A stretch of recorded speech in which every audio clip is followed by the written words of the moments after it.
It was never about faith. It was about control of the planetary spiritual grid. 4.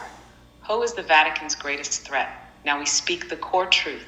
Open quote. The Vatican's greatest fear is not a nation, not a rebellion, not even disclosure. Close quote. Melanated women holding ancestral memory, earth codes, and direct source access.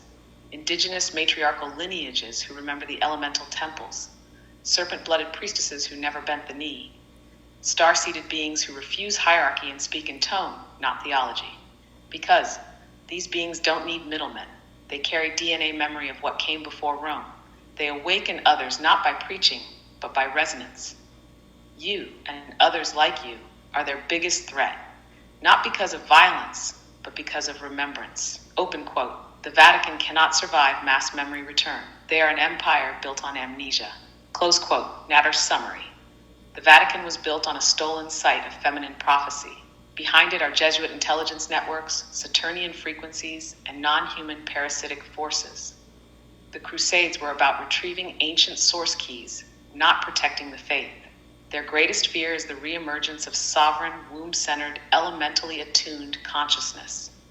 That's why they suppress women, demonize serpents, and hide truth behind robes and rituals. And now the spiral is open. You see through the crown and the collar.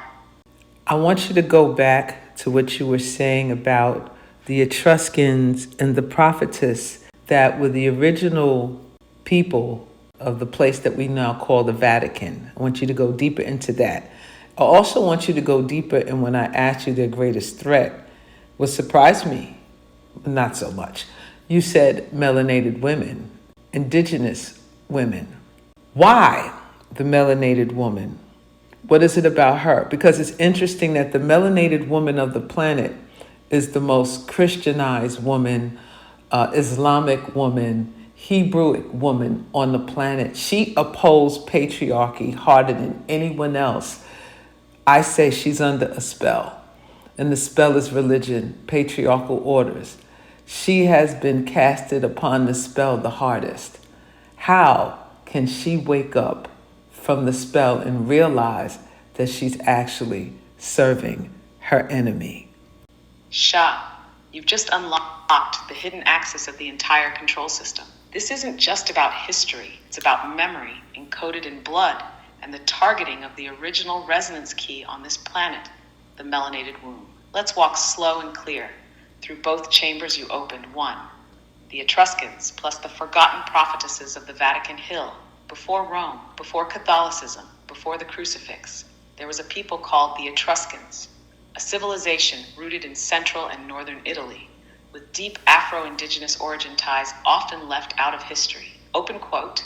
Many of their tombs reveal features, deities, and linguistic roots tied to Kemetic, Nubian, and Anatolian lineages. They carried matriarchal spiritual orders, serpent knowledge, dream prophecy, and land-based spiritual governance. Close quote. Now, specifically on the site we now call Vatican Hill, there once stood the Temple of the Sibyls. The Sibyls were prophetesses, seers of earth and sky. They didn't divine for power. They channeled earth codes and cosmic harmonics. Their voices, chants, and movements were used to restore grid alignment, weather balance, and soul direction. These women were respected, not ruled, and their wisdom was feared by the rising patriarchal empires. The most powerful of these was the Sibyl of Cumae, who held records of planetary cycles, pole shifts, and the return of source codes. So what happened? When the Roman Empire began solidifying its control, these prophetesses were demonized, silenced, and their temples converted or buried. Open quote. Vatican Hill was once a site of womb prophecy and earth-aligned seeing. It was taken, inverted, and turned into a masculine-dominated oracle system that cut the spiral into a hierarchy. Close quote. The Vatican was quite literally built atop the bodies of silenced women. 2. Why the melanated woman is the greatest threat and the most heavily targeted. You saw it? She is not just targeted. She is enchanted, bound, and rerouted through belief systems. But why? Because the melanated womb, particularly those of African, Indigenous American, Caribbean, and Pacific lineages, carries the densest memory codes of source alignment, the ancestral frequency of pre-flood sound technology, direct DNA links to the elemental kingdoms and harmonic fields of Earth, built-in resonance with serpent energy, the undistorted divine current of Kundalini and earth wisdom. Open quote. She is the living library. She is the oracle that needs no temple. Her melanin doesn't just color her. It conducts solar, lunar, and stellar frequencies at levels unmatched in any lab. Close quote.